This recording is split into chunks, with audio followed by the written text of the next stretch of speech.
வாழ வழியற்று போனதா எங்கள் இந்த தமிழினம்?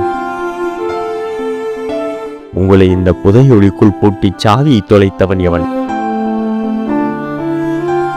நீங்களும் யாரென்று அடையாளம் தெரியவில்லை. உங்களை இழந்து துடிக்கும் உறவுகளும் யாரென்று அடையாளம் தெரியவில்லை.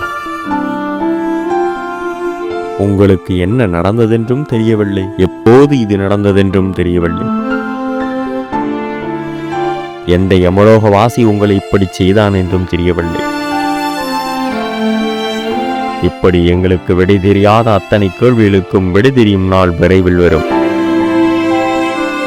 அதுவரை விழித்திரு தமிழா விழித்திரு, அதற்காக விழித்தெழு தமிழா விழித்தெழு.